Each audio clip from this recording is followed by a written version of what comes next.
Bonjour à tous, merci d'être venus à cette cinquième journée de la semaine Data SHS, cinquième et dernière journée. Ce matin, nous avons deux présentations. La première est sur, je vous parlerai des entreprises, et la deuxième sera plus en sciences de l'éducation, donc au niveau du métier des enseignants. Pour cette première présentation, nous avons l'honneur d'accueillir un jeune docteur, Cédric Abouré, qui va nous parler du lien entre la participation budgétaire et performance financière des entreprises hôtelières en France. Donc son étude est vraiment sur cette thématique-là. Cédric, je te laisse la parole. Tu as 40 minutes de présentation et on a 20 minutes d'échange. Alors, bonjour tous. Déjà, c'est un plaisir pour moi d'échanger sur ce thème et faire avancer la recherche également et de partager les travaux de recherche qui met en évidence les notions d'analyse de données, puisqu'il est question d'une analyse quantitative dans cette recherche. Alors, le thème de cette présentation, c'est d'étudier les liens entre la participation budgétaire et la performance financière des entreprises hôtelières. Alors, dans cette présentation, j'ai pour plan cette structure, le contexte, la motivation et la problématique de la recherche, ce qui a motivé notre recherche de base. Alors, ensuite, un cadre théorique qui constitue notamment notre fondement de recherche.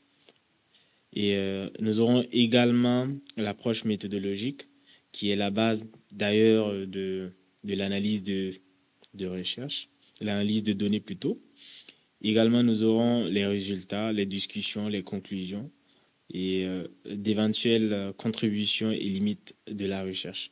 Alors, ce qui est important de savoir, c'est que dans cette recherche, nous mettons en évidence une méthode peu utilisée en sciences de gestion, qui donne des résultats probants. Une méthode d'équation structurelle qui est assez intéressante. Et cette méthode combine plusieurs structures en termes d'utilisation d'auteurs et de logiciels en question. Alors, le contexte, la motivation et la problématique. Bien sûr, nous sommes en situation de post-Covid, avec l'avènement du Covid-19, et ceci a entraîné une diminution des activités hôtelières, notamment, et la fermeture même de certains hôtels. Donc, l'enjeu de la performance est crucial de nos jours, et il y a des défis à relever. Ces défis sont notamment la recherche de rentabilité, l'amélioration de l'activité et de l'efficacité opérationnelle pour atteindre une meilleure performance. Il y a également la motivation du personnel, de l'ensemble des équipes qu'il faut mettre en évidence, puisque c'est le moteur même de la performance des entreprises de façon générale et plus spécifiquement des entreprises hôtelières.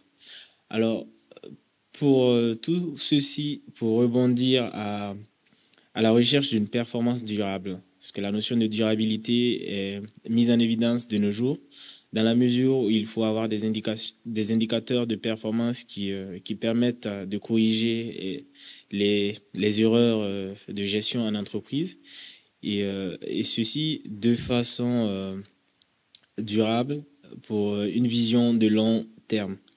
Alors, la participation budgétaire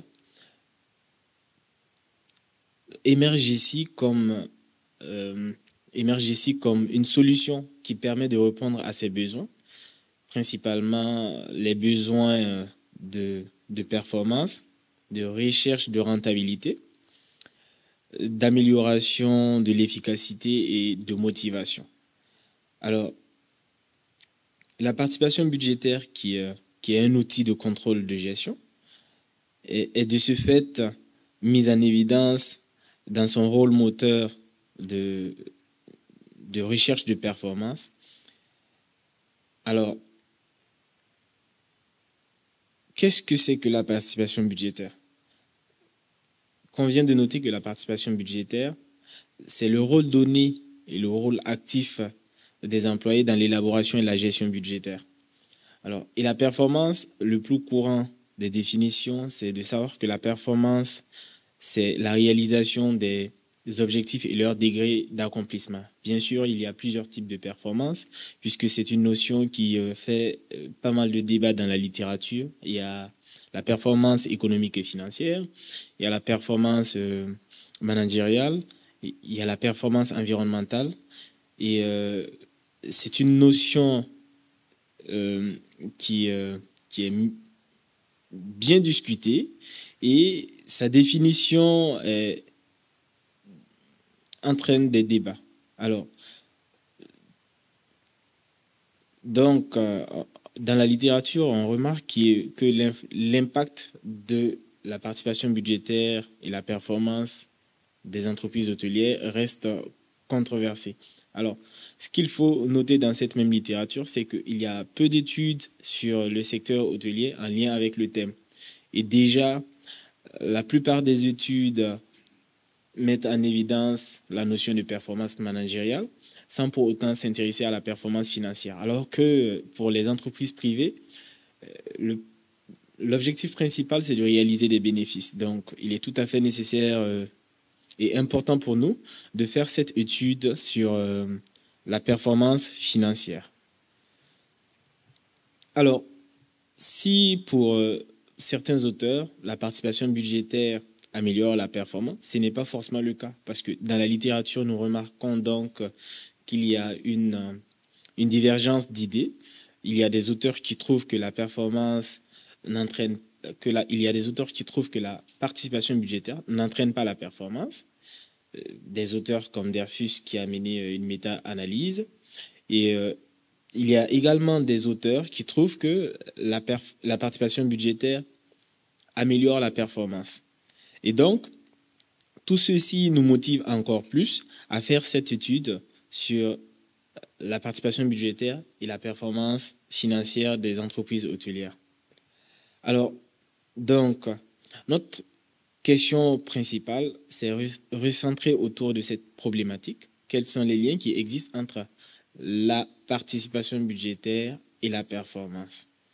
Alors, la plupart des études sur le terrain présentent des variables qui ne tiennent pas compte de plusieurs théories et des variables qui sont souvent utilisées dans d'autres secteurs d'activité, notamment les entreprises manufacturières, alors que dans notre recherche, nous menons notre étude dans un secteur hôtelier, une industrie hôtelière qui est très sensible dans la mesure où dans les entreprises manufacturières, les produits vendus ne sont pas forcément ou même ne périssent pas vite, alors que ce n'est pas le cas dans les entreprises hôtelières. C'est-à-dire que dans une entreprise hôtelière, lorsque le produit n'est pas consommé, il ne peut plus être vendu. Donc, une nuitée qui n'a pas été consommée par un client ne peut plus être consommée et le produit périt. Donc, c'est une perte. Il faudrait bien anticiper et avoir une gestion budgétaire assez optimisée pour avoir une performance durable. Et donc, pour rebondir à notre problématique, qui est d'analyser les liens qui existent entre la participation budgétaire et la performance financière.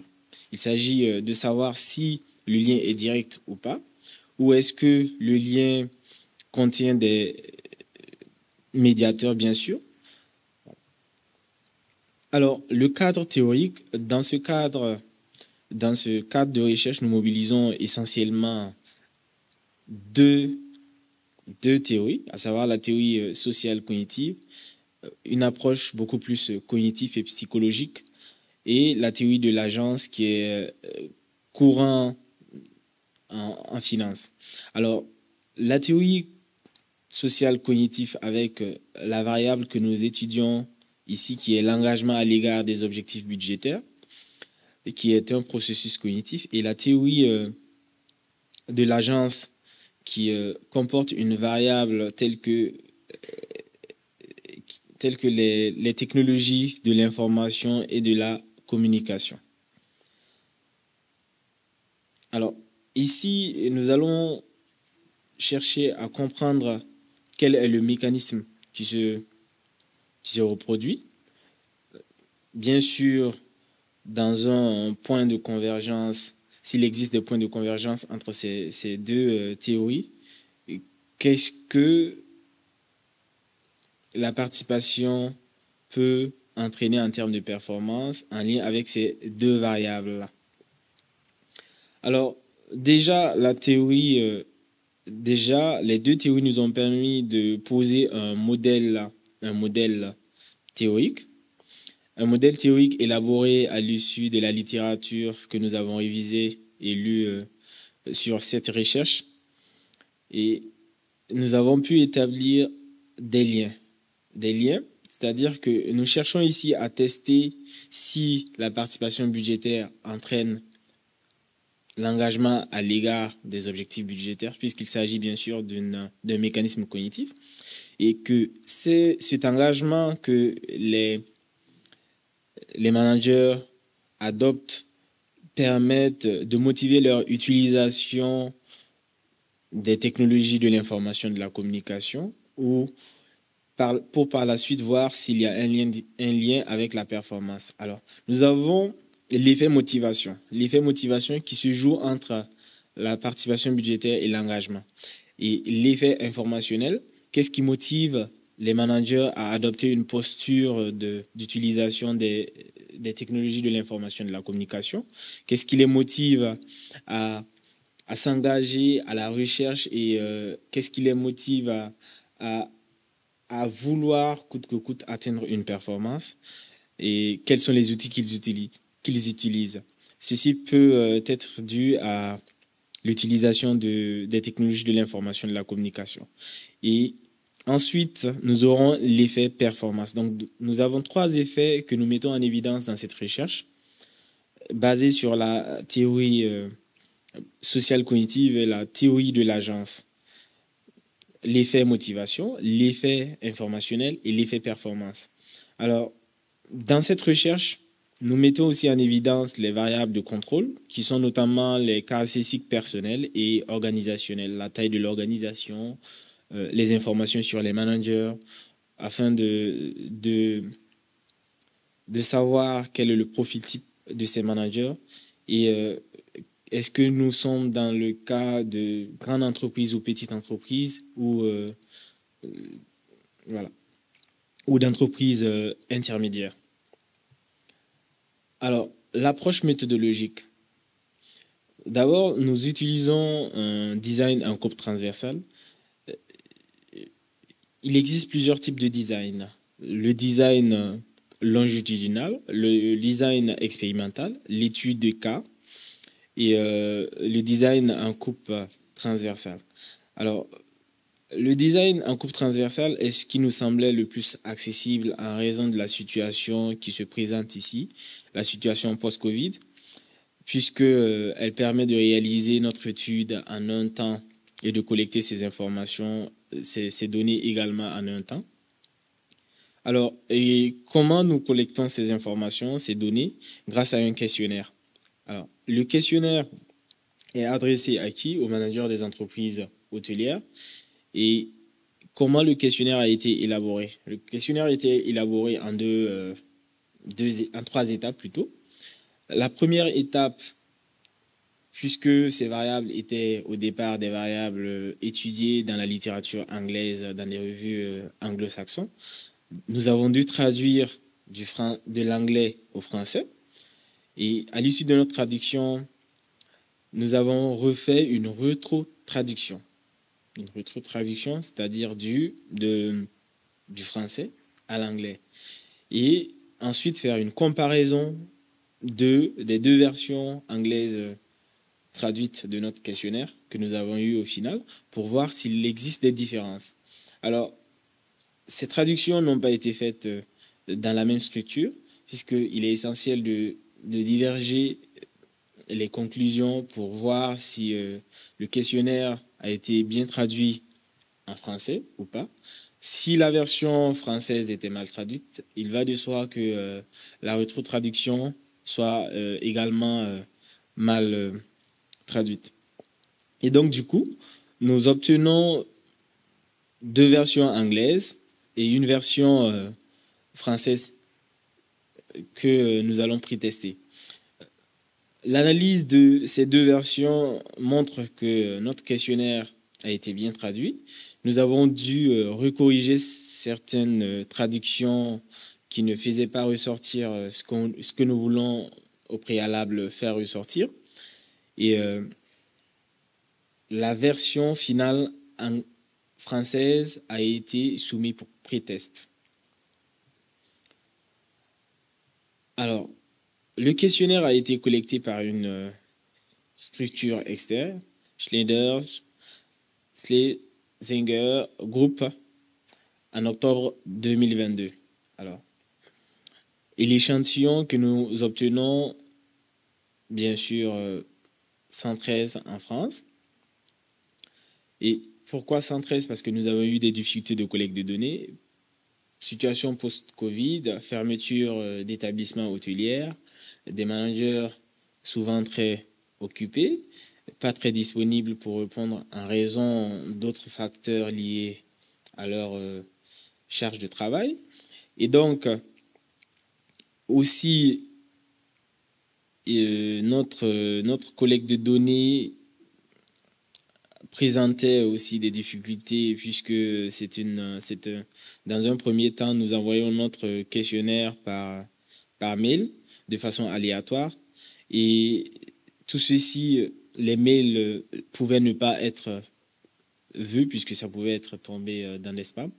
Alors, à l'issue des collectes de données, nous avons 113 échantillons, 113 managers en France. Ces données ont été analysées par la méthode d'équation structurelle à travers le logiciel SmartPLS. Alors, je souhaite présenter un peu la structure de l'analyse des données. Alors, l'analyse des données a été faite dans un premier temps avec une confirmation des tétrades pour savoir si nos variables étaient des variables réflexives ou formatives, puisque l'auteur n'utilise pas la même posture d'analyse si les variables étaient réflexives ou formatives. Alors, ensuite, nous avons testé la fiabilité et la validité du modèle structurel à travers l'alpha de Cronbach, l'euro et des loadings. Et tout ceci se montrait probant et fiable. Ensuite, nous avons essayé de voir si il n'existe pas de collinéarité avec certaines variables. Et ces mesures aussi étaient probantes. Alors, par la suite, nous avons effectué un bootstrap qui nous a permis également d'améliorer nos résultats et nous avons essayé de faire, nous avons plutôt mené l'analyse également avec l'effet et analysé le pouvoir de prédiction. Par contre, le pouvoir de prédiction a été analysé pour voir les tendances de nos résultats, puisque là, nous ne sommes pas dans une étude de prédiction. L'objectif était de voir le lien entre la participation budgétaire et la performance. Alors, qu'en est-il de ces résultats? Nous obtenons un lien positif et significatif entre la participation budgétaire et l'engagement à l'égard des objectifs budgétaires, 0,668, et un lien positif entre l'engagement à l'égard des objectifs budgétaires et la technologie, un lien positif entre la technologie de l'information, de la communication et la performance. Et pour finir, un lien positif direct entre la participation budgétaire et la performance. Alors, ce qui est important dans ce résultat, c'est de noter que, bien sûr, la participation budgétaire a un effet direct positif, puisque nos résultats le confirment, et cela est significatif. Malgré ce lien positif, il existe un effet intermédiaire avec les deux variables que nous avons souhaité tester au préalable. Il s'agit principalement de l'engagement à l'égard de l'objectif budgétaire et la technologie de l'information. Alors, qu'est-ce que la participation budgétaire a comme effet? La mise en place d'une participation budgétaire motive les managers et entraîne un engagement qui est un processus cognitif. Cet engagement les motive à rechercher des outils assez efficaces. Ils se débrouillent eux-mêmes, ils cherchent à se débrouiller et il y a un processus d'auto-performance qui se met en place. Et donc, ces managers essaient d'utiliser des outils. Et ces outils, on note la technologie de l'information, les technologies de l'information et de la communication qui sont très utilisées dans les entreprises hôtelières et entraînant une performance. Alors, nous obtenons là un modèle qui pourrait justifier de façon durable de la performance financière des entreprises hôtelières. Alors, un modèle qui nous offre ici une situation de rentabilité à long terme. Alors, donc, au préalable, nous avons voulu tester 5 hypothèses et ces 5 hypothèses sont corroborées. Alors, les bêta tous positifs, le t-test également qui offre des résultats assez intéressants et le F-square également qui offre des résultats assez intéressants. Alors, l'hypothèse 1, corroborer, participation budgétaire, engagement à l'égard des objectifs budgétaires. L'hypothèse 2 également. L'hypothèse 3, 4 et au final l'hypothèse 5 qui définit le lien direct entre la participation budgétaire et la performance. Alors, quelles sont les contributions, puisque le plus important quand on mène des recherches, c'est d'avoir des conclusions et des contributions qui peuvent permettre aux entreprises hôtelières de se développer, d'avoir des mécanismes de gestion durables et de faire face aux difficultés qui se posent à des situations d'environnement incertains comme le Covid-19.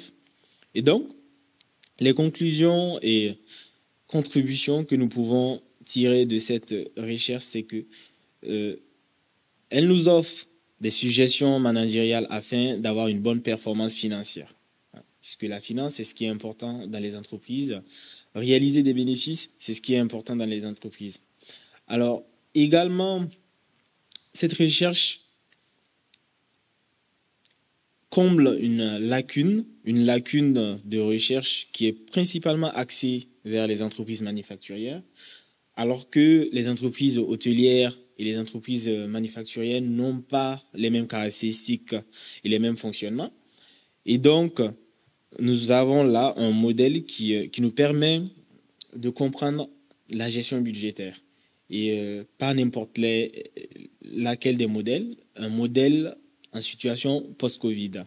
Également, dans cette recherche, nous mettons en évidence l'utilisation des méthodes d'équation structurelle qui peut servir et qui peut également être porteur dans d'autres recherches pour d'autres chercheurs, bien sûr.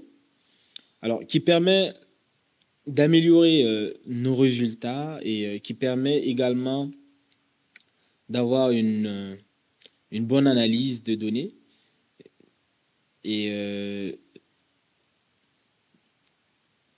avec des variables latentes. Alors, toute recherche a une limite. Mais en même temps, nos limites de recherche sont en même temps nos perspectives de recherche. Alors, l'échantillon a été sélectionné dans les entreprises hôtelières. Un lien direct avec notre objectif d'étude, certes, mais c'est un groupe spécifique. Donc, la généralisation de nos résultats est à prendre avec précaution. On ne peut pas généraliser nos résultats dans d'autres secteurs. Alors, c'est le secteur hôtelier principalement. Alors, ces résultats ne peuvent pas être généralisés dans les restaurations, les entreprises industrielles de production, par exemple d'automobiles ou autres. Et donc, c'est à prendre avec précaution. Alors, dans cette recherche, nous avons également utilisé un questionnaire, ce qui ne nous permettait pas d'avoir des données financières chiffrées, telles que le chiffre d'affaires, l'excédent brut d'exploitation, le résultat, certains ratios. Nous ne les avons pas. Et donc, des recherches futures pourraient être menées et avoir des informations financières que l'on peut utiliser et tester également. Alors, cette recherche se focalise principalement sur la participation et la performance financière, négligeant bien sûr d'autres facteurs qui peuvent être pris en compte. Et d'ailleurs, moi, j'aimerais bien peut-être à travers ma présentation avoir des recommandations pour avoir des idées de facteurs, parce que d'autres facteurs pourraient peut-être bien me passer de côté sans que je me rende compte. Et donc, c'est sûr que dans cette recherche, on aurait pu utiliser d'autres facteurs d'analyse qui n'ont pas été utilisés dans cette recherche. Alors, en conclusion, l'effet direct de la participation budgétaire et performance financière est positif, bien que la littérature, dans la plupart, utilise une analyse axée sur la performance managériale. Nous sommes toujours dans cette même lancée, un lien positif avec d'autres auteurs.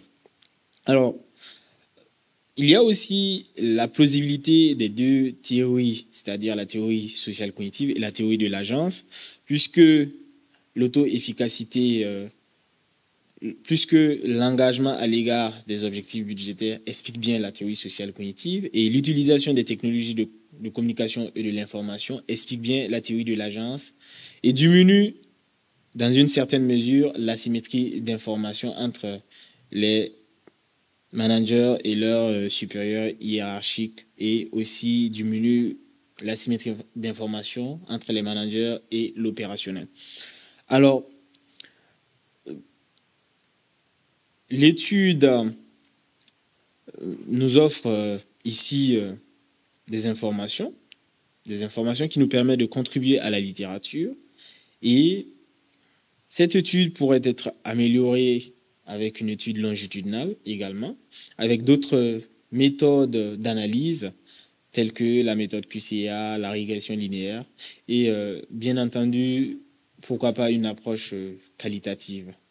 Alors, c'est l'essentiel de ma présentation, et j'espère apporter ma pierre dans ce partage de connaissances, et également, je m'attends également aussi à recevoir des suggestions, bien sûr, pour améliorer mon article. Merci.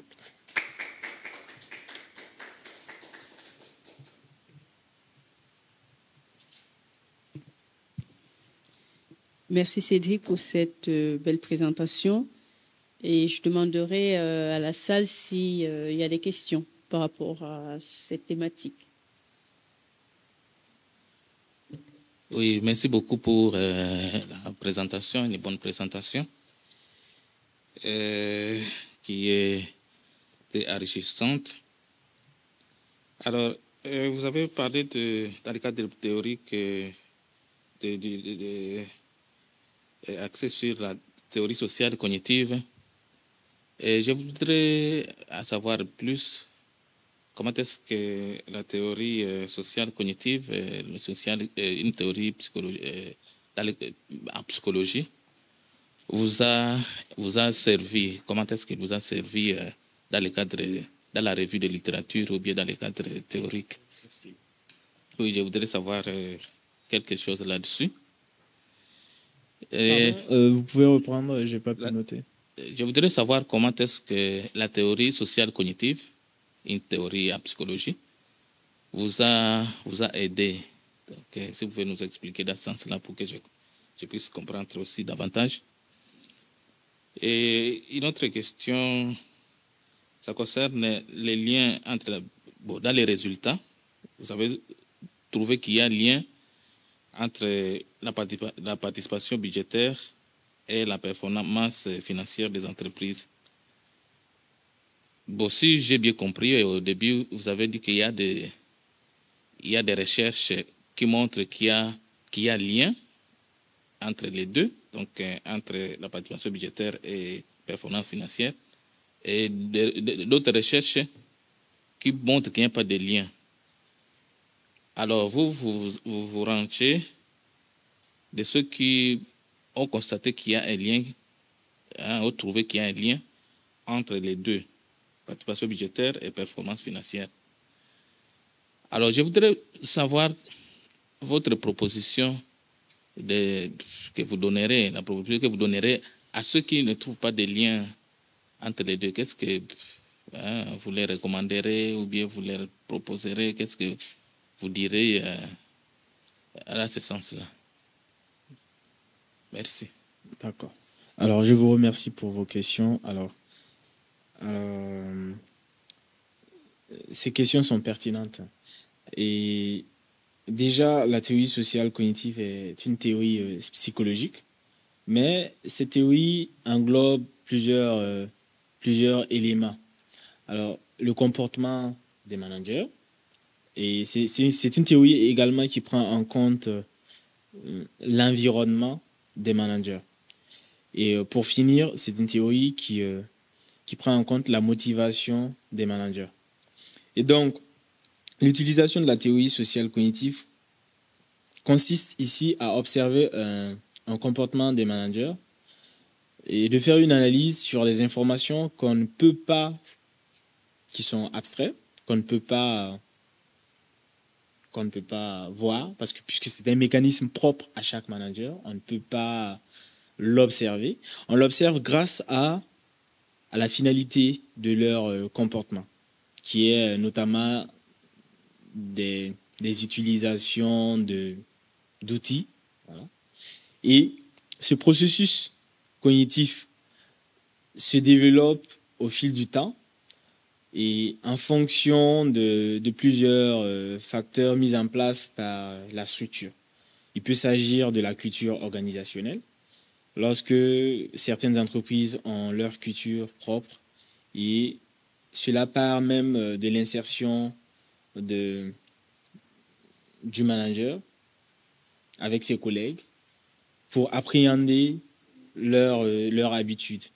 Et donc, l'utilisation de cette théorie permet de mettre en évidence la mise en place d'un processus cognitif qui n'est pas observable, mais qui peut se voir par la suite à travers les conséquences des actes du manager.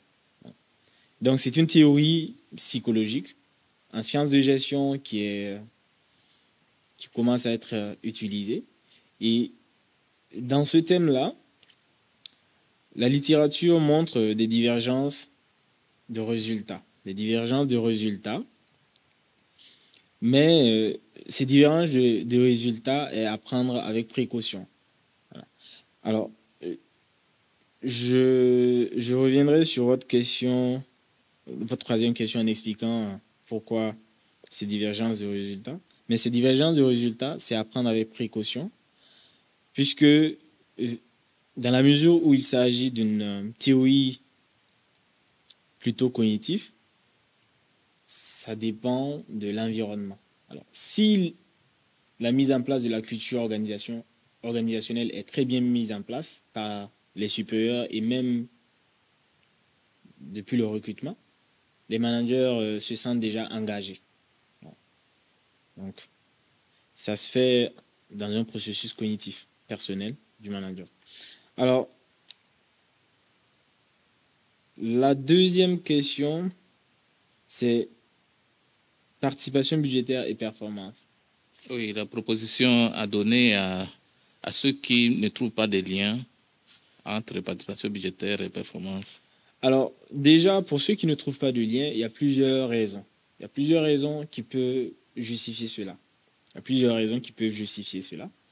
Dans un premier temps, est-ce que nous sommes dans le secteur hôtelier? Ça, c'est une des raisons clés. Est-ce que nous sommes dans le secteur hôtelier? Si nous ne sommes pas dans le secteur hôtelier, nous ne pouvons peut-être pas avoir les mêmes résultats. Je dis bien peut-être pour justifier du fait que mon échantillon ici, 113, je le reconnais, il est faible. Parce qu'à la base, nous avons fait une analyse de puissance. Et l'analyse de puissance nous donnait 150 comme objectif à atteindre. On n'a pas atteint les 150. Mais cela ne veut pas dire que nos résultats ne sont pas bien et ne peuvent pas être transposés dans le secteur hôtelier. Et si cette étude est améliorée et nous obtenons plus de 113 répondants, et nous dépassons largement les 150, cela peut être généralisé dans le secteur hôtelier. Ça, c'est le premier facteur, le facteur de secteur. Deuxièmement, chaque entreprise et chaque organisation a ses propres règles. Nous faisons face à des entreprises de grande taille, des entreprises de taille intermédiaire et souvent des PME. Alors, la théorie de la contingence que nous n'avons pas utilisée ici dans cet article, qui pourrait peut-être bien faire l'objet de recherche, dit que chaque organisation doit être gérée en fonction des caractères contextuels et en fonction de l'environnement dans lequel elle se trouve. Et donc, il est possible que dans d'autres études qui ont été déjà menées, la taille peut jouer sur les résultats obtenus. Si les répondants sont plus des répondants d'entreprises intermédiaires, ici, si les répondants sont plus dans des entreprises intermédiaires, on peut ne pas avoir des résultats avec des répondants qui sont plus dans d'entreprises PME ou grandes. Alors, ce qui est intéressant de savoir, c'est que la plupart de nos informations, de nos données que nous avons obtenues ici, les répondants sont dans des entreprises de PME, petites et moyennes entreprises. Donc, la généralisation également, je reviens, doit être prise avec précaution, parce qu'on ne peut pas généraliser nos résultats que dans les entreprises intermédiaires. Et donc, nous obtenons là un modèle, pour dire en conclusion que nous obtenons là un modèle qui nous permet d'atteindre une performance financière durable. Donc, ces deux raisons principales peuvent justifier du fait qu'on ne trouve pas les mêmes résultats avec ceux de la littérature, la contingence, l'environnement, et aussi en termes de collecte de données, l'analyse de puissance qui révèle un besoin de 150 alors que nous sommes à 113. Également, la taille des entreprises. Il y a même les caractéristiques et profils types des managers qui peuvent surgir. Est-ce que le manager, il est pure souche français, voilà. Est-ce qu'il a d'autres cultures? Parce que ça peut influencer aussi sur la gestion des entreprises. Alors, la troisième question, c'est pourquoi d'autres auteurs trouvent les différences de liens. Alors, les différences de liens, je crois que je l'ai répondu de façon anticipée. Oui, vous avez répondu. Oui. De façon anticipée, sans bien le savoir, les différences de liens peuvent se justifier entre ces différents éléments-là. Merci voilà. Beaucoup. Je vous en prie. Merci à vous.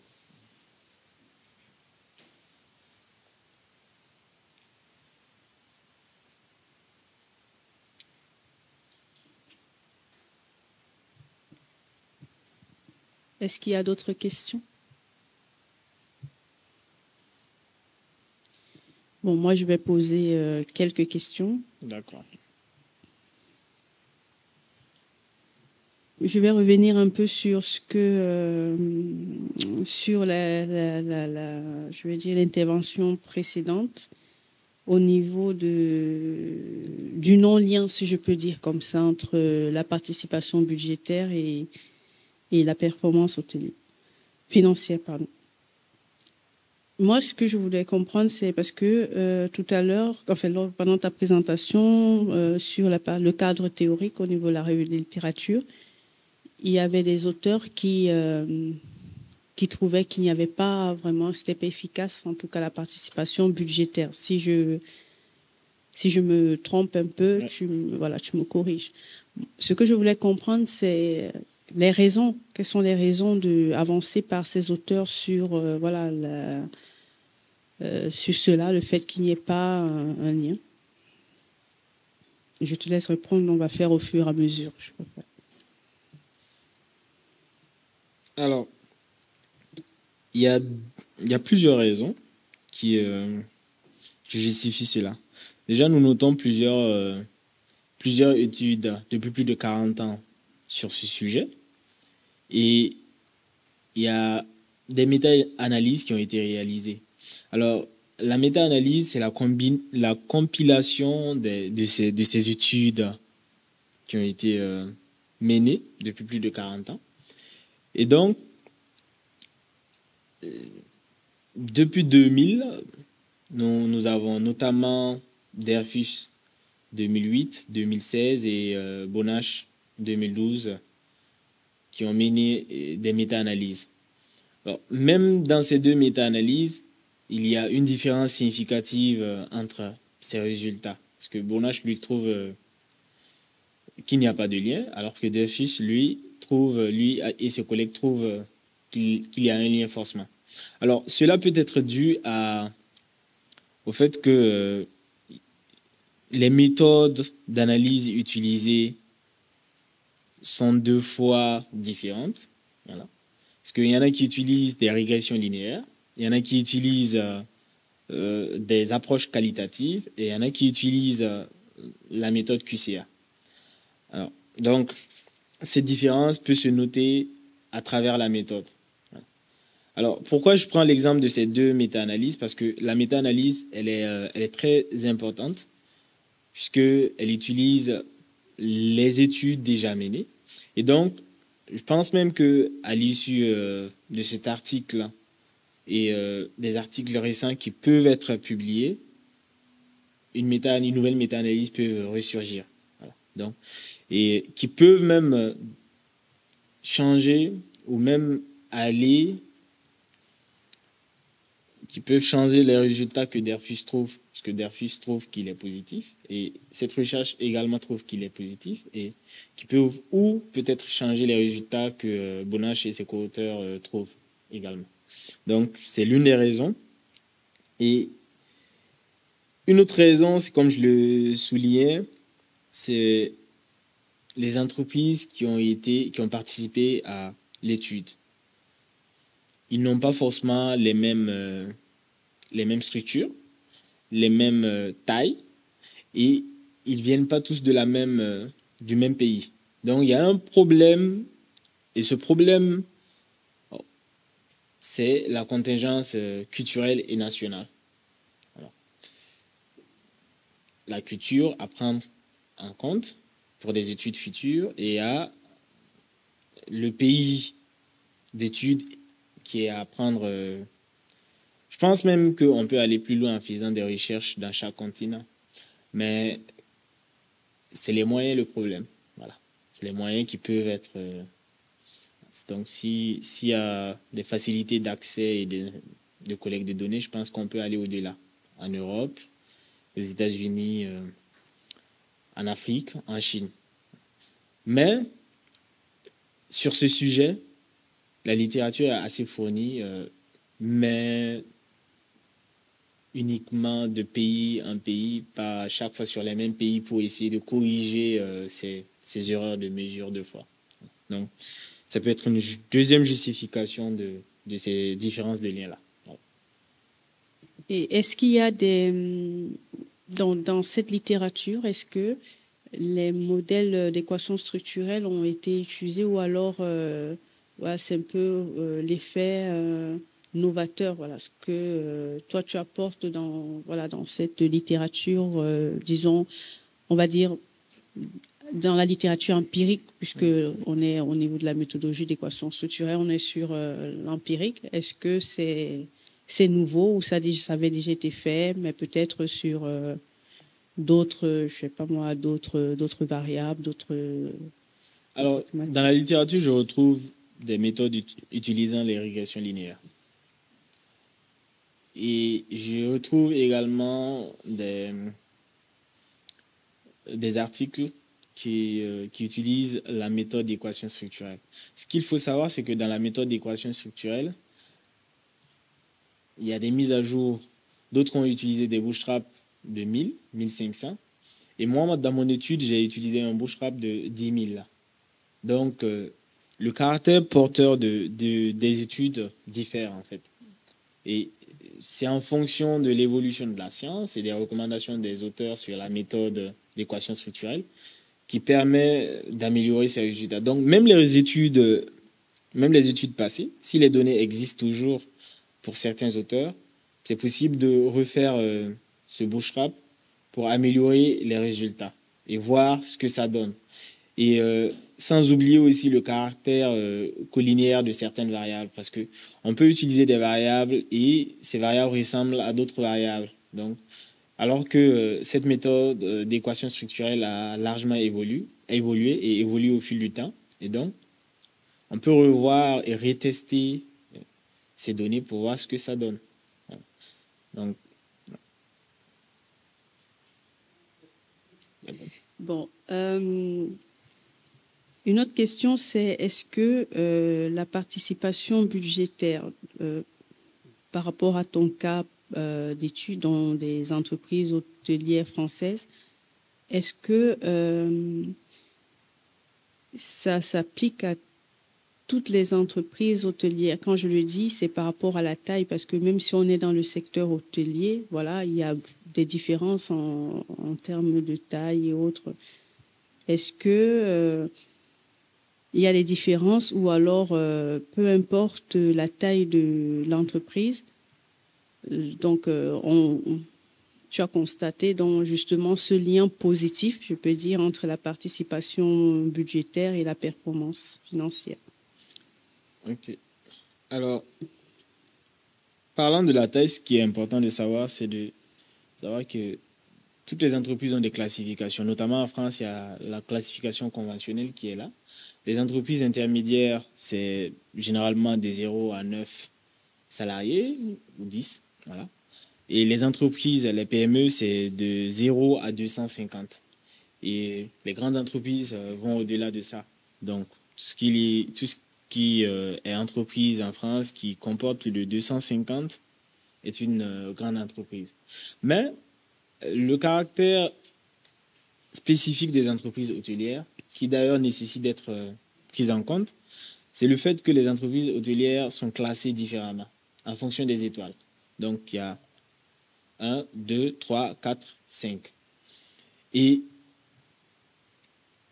une entreprise qui est classée 2 étoiles en France peut se retrouver être classée 3 étoiles dans un autre pays. Parce que les classifications dépendent d'un certain nombre de critères. Exactement, d'un certain nombre de critères propres à l'hôtel qui ne sont pas forcément propres à d'autres entreprises. Alors, quand je dis propre à d'autres entreprises, si on dit qu'une entreprise hôtelière est grande, on voit plutôt la classification des étoiles. Alors que si on dit qu'une autre entreprise est grande, on voit plutôt le nombre de salariés et le chiffre d'affaires réalisé. Et ces informations nous fournissent déjà des éléments qui montrent déjà qu'on ne peut pas généraliser ces résultats sur d'autres entreprises en dehors des entreprises hôtelières. Donc, prendre ces résultats et les transposer dans les entreprises hôtelières, c'est vraiment pas possible et je trouve que c'est irréaliste de le faire. Il faut plutôt se focaliser dans les entreprises hôtelières. C'est sûr que les entreprises hôtelières, ils font souvent la restauration, d'autres font même des divertissements. Ils s'adonnent à d'autres activités en dehors de leur activité principale qui est l'hébergement. Voilà. Donc, il y a des restaurations qui sont là, mais ce sont des services secondaires, pas propres à l'entreprise et ce n'est pas l'activité principale des entreprises hôtelières. Donc, c'est avec précaution. Et je pense que là, ce que je pourrais dire pour conclure, c'est que nous avons un très bon modèle, un modèle qui nous permet de l'appliquer spécifiquement dans les entreprises hôtelières et d'avoir des résultats spécifiques et probants, porteurs. Quant à l'utilisation de ce modèle dans d'autres secteurs, il faudrait plutôt refaire d'autres études pour voir ce que ça donne. D'accord. Moi, en fait, ce n'est pas dans d'autres secteurs. Je suis toujours dans le secteur hôtelier, okay. Parce que je me dis, bon, même si la classification est différente, mais même en termes d'étoiles, allons vraiment dans le jargon, on va dire, du secteur.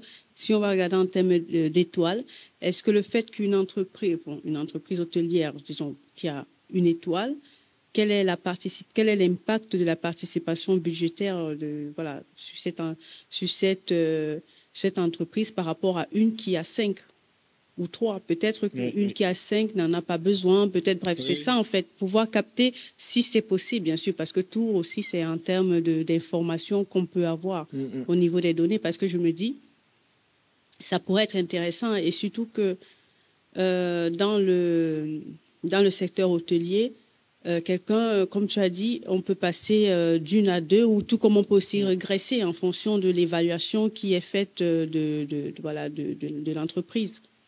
Oui, c'est très important aussi. Dans le secteur hôtelier, les entreprises qui ont les mêmes tailles ont généralement la même structure de gestion. Et les entreprises de petite taille, si je suis dans un hôtel de 2 étoiles, la gestion budgétaire ne sera pas la même que dans une entreprise de 5 étoiles. Voilà. Donc, plus l'entreprise est grande, nous faisons face à une situation sophistiquée de gestion budgétaire. Et donc, je dirais même que dans les entreprises de 2-1 ou 2-1, on peut se passer même de la gestion budgétaire. Voilà. De la gestion budgétaire, pas totalement, puisqu'il y a plusieurs types de gestion budgétaire, mais on peut se passer de le faire le plus courant des possibles. Mais dans les entreprises de grande taille, c'est très important. Donc, ceci rebondit aussi à la mise en évidence. Je pense que je ne l'ai pas bien, structuré et il ne ressort pas clairement dans ma présentation. Même dans l'article, il ne ressort pas. Et je crois que je vais... Parce que je trouve que c'est intéressant, puisque moi, par rapport aux données, puisque lorsqu'on parle toujours des entreprises, peu importe, mais c'est important de savoir si ça a un impact sur ce qu'on analyse. Et j'ai une autre question sur les variables de contrôle. Oui. Je n'ai pas très bien compris c'était quoi les variables de contrôle dans ce modèle-là. Alors, les variables de contrôle, c'est la caractéristique des managers. Généralement, alors, est-ce qu'ils sont des Français de souche pure? Parce que si on est Français de souche pure, on peut être affilié à la culture française. Alors que si on vient d'autres pays,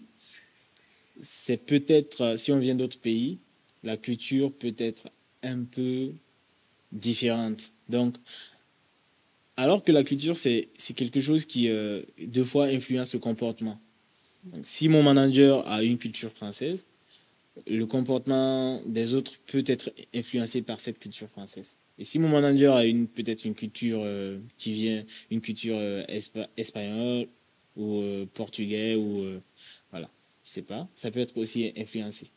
Donc ça, ce sont des variables de contrôle. Il y a l'âge, il y a le nombre d'années d'expérience. Parce que s'il est expérimenté, ça peut jouer aussi sur la performance financière parce qu'il sait déjà d'office ce qu'il faut faire. Souvent, ce n'est pas le cas souvent. Voilà. Mais le retour d'expérience des managers, c'est utile, c'est variable de contrôle. Et il y a le niveau d'études également. Est-ce que le manager a un niveau d'études très élevé? Est-ce que des formations sont effectuées régulièrement? Donc, malgré ces contrôles statistiques, le lien reste positif. Donc, il fallait inclure ces éléments pour savoir. Parce que le secteur hôtelier, il est très sensible en termes de culture. Parce que on peut avoir une entreprise hôtelière qui recrute, une entreprise hôtelière basée en France, mais qui recrute ailleurs, qui recrute son manager venant d'autres pays. Parce que peut-être l'entreprise a constaté que les clients qui viennent dans cet hôtel sont plus venant d'une certaine culture et il faut avoir une gestion axée clientèle. Donc, la plupart des entreprises actuellement partent vers une gestion axée client. Donc, c'est l'ensemble de ces variables de contrôle-là que nous avons contrôlées. D'accord. Et les variables de contrôle ont été choisies par rapport à la littérature ou bien c'est vous qui avez... en fait, tu t'es dit que ça pourrait être un facteur qui peut influencer ce lien-là ou tu t'es basé sur la littérature? Je dirais que pas sur la littérature en tant que telle. Je pense que pour améliorer même déjà cet article, il faudrait que je revoie ça, mais plutôt sur la caractéristique des entreprises hôtelières. Plutôt sur la caractéristique que j'ai essayé de mettre en place ces variables de contrôle. D'accord. Et je pense que ce sera peut-être ma dernière. Oui. Est-ce que, puisque vu le contexte dans lequel tu as présenté ton travail, on a vu crise et tout. Est-ce que tu penses que la période pourrait jouer sur ce lien? C'est vrai que les données sont en coupe transversale, mais avec des données peut-être sur le long terme, dans des études longitudinales, peut-être qu'on pourrait avoir des résultats différents ou pas. Mais est-ce que tu as pensé que aussi le contexte dans lequel l'analyse a été faite pourrait jouer dans l'effet temporel? Ça peut jouer sur ce lien-là. Oui, je pense que ça peut jouer sur le lien. Parce que les autres études passées, bien sûr, il y a eu peut-être des crises, voilà, des crises économiques, voilà, des crises peut-être politiques, des crises sociales, voilà. Mais cette crise de Covid-19, nous n'avons pas eu une telle crise depuis très longtemps. Et peut-être si on attend un peu, dans 5 ans, histoire de refaire une deuxième collecte de données, on peut avoir une différence de lien, bien sûr. Et la participation budgétaire, le fait que les managers participent au budget, peut se présenter peut-être dans 5 ans, ne pas avoir un lien avec la performance. Donc, le défi que je vais relever, je pense que je vais essayer de relever ce défi de refaire une étude longitudinale. Mais l'étude longitudinale, c'est un peu difficile dans la mesure où il faut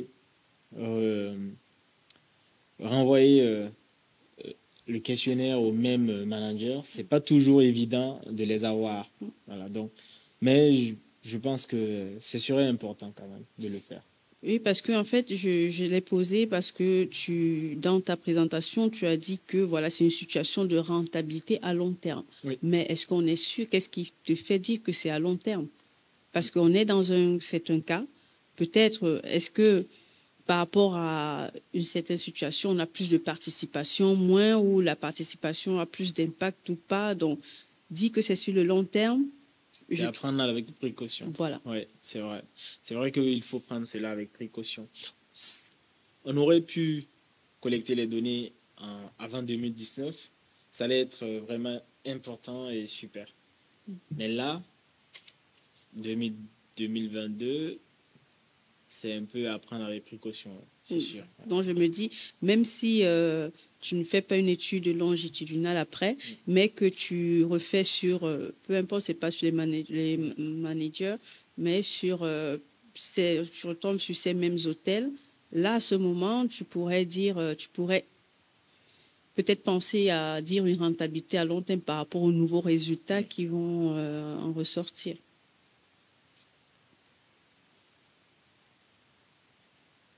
Et là, j'ai vu mes notes, il y a une dernière question. Il y a pas de souci. Après, ça me permettrait d'améliorer l'article. Ça concerne le questionnaire. Le questionnaire. le questionnaire, si j'ai bien noté, donc si j'ai bien pris les notes, c'est une première version. Non, il y avait déjà une version du questionnaire en anglais. Oui, la plupart des variables qui ont été étudiées, c'est en anglais. Voilà. Mm. Et cette version anglaise a été traduite en français. C'est ça. Et ensuite, on est passé du français à l'anglais. C'est ça. Et vous avez fait une comparaison des deux versions anglaises pour voir Oui. à peu près, pour tester un peu la traduction, si elle était bien faite ou pas. Mm. Donc, ce que je voulais comprendre, comment ou quel outil tu as utilisé pour pouvoir comparer les différents questionnaires? Et, ou alors, quel test qui a été utilisé pour dire que, pour valider aussi le questionnaire?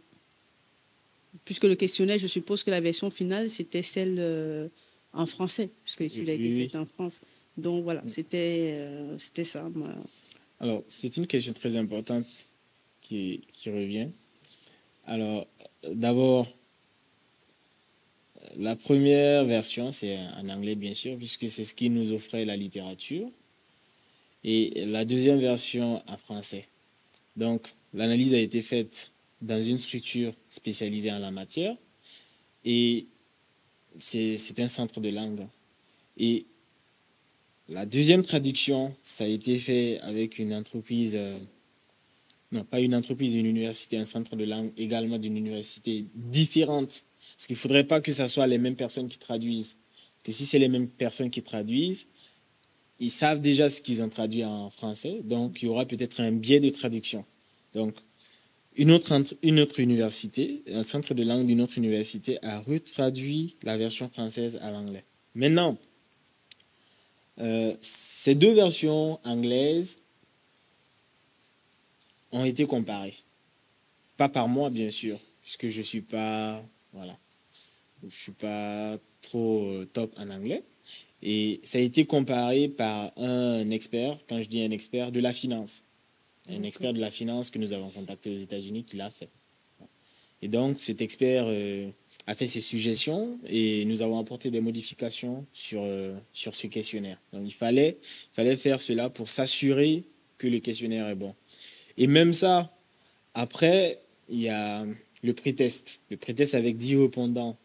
10 répondants, c'est pas beaucoup, mais on pourrait dire que le secteur, c'est difficile de collecter des informations avec les managers parce que ils sont pas facilement accessibles. Et avec ces 10 répondants, au niveau des observations et des retours, on a essayé de revoir la traduction pour rendre beaucoup plus compréhensible ce questionnaire-là.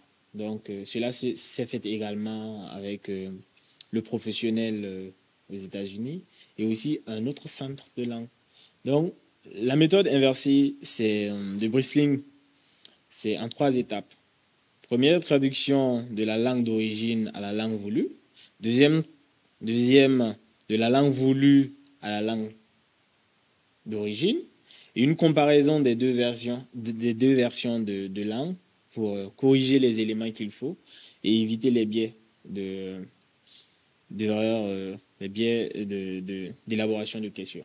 Oui, parce que c'est souvent très important avant de mettre en place un questionnaire, de faire des pré-tests, parce qu'il y a parfois des gens qui, dès qu'ils élaborent leur questionnaire, ils le mettent directement en ligne et après, il n'y a même pas le temps de faire un test, de tester le questionnaire et tout. Je pense d'ailleurs que c'est ce qui a été un peu difficile dans cette étude, c'est que au départ, le questionnaire a été soumis pour collecter massivement d'informations, mais ça n'a pas été porteur. Parce qu'il y a eu trop d'abandon.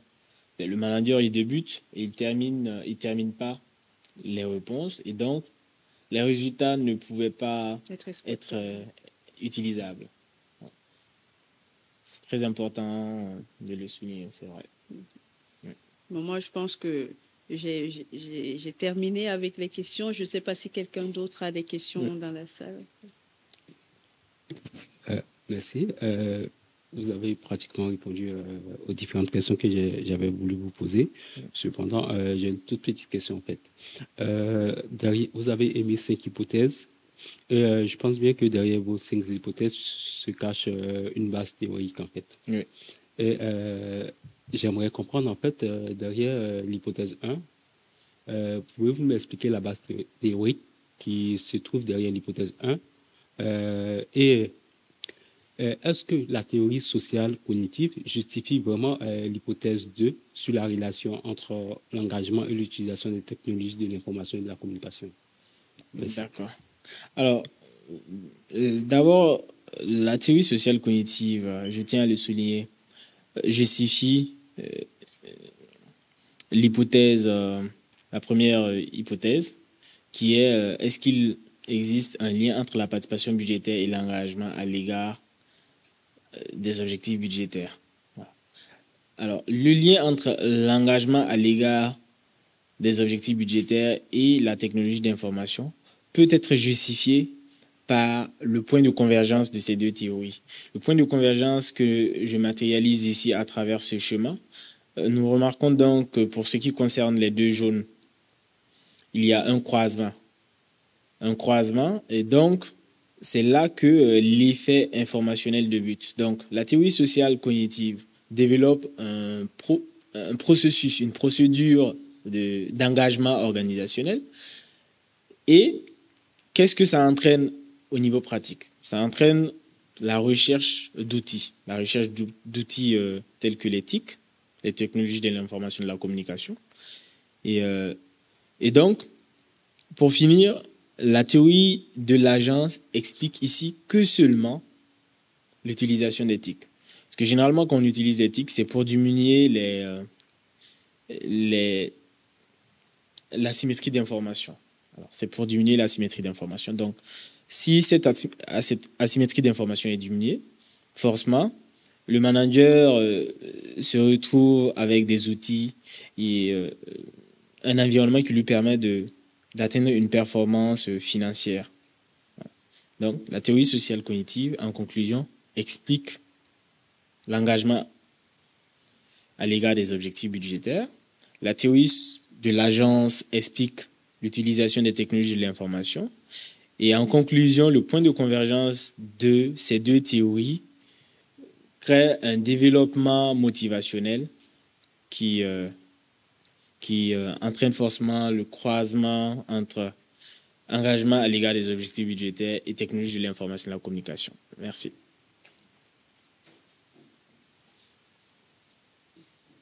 Est-ce qu'il y a d'autres questions? Parce que sinon, on va passer à la deuxième présentation. Donc, s'il n'y a plus de questions, je te remercie, Cédric, encore pour cette belle présentation et toutes tes réponses face à les questions qui ont été posées. Oui. Et moi également, je vous remercie parce qu'en fait, ça me permettra aussi de mettre en évidence certains termes dans l'article qui n'est pas clair en fait, et de l'améliorer. Voilà. D'où l'intérêt aussi de ma présentation. Merci bien.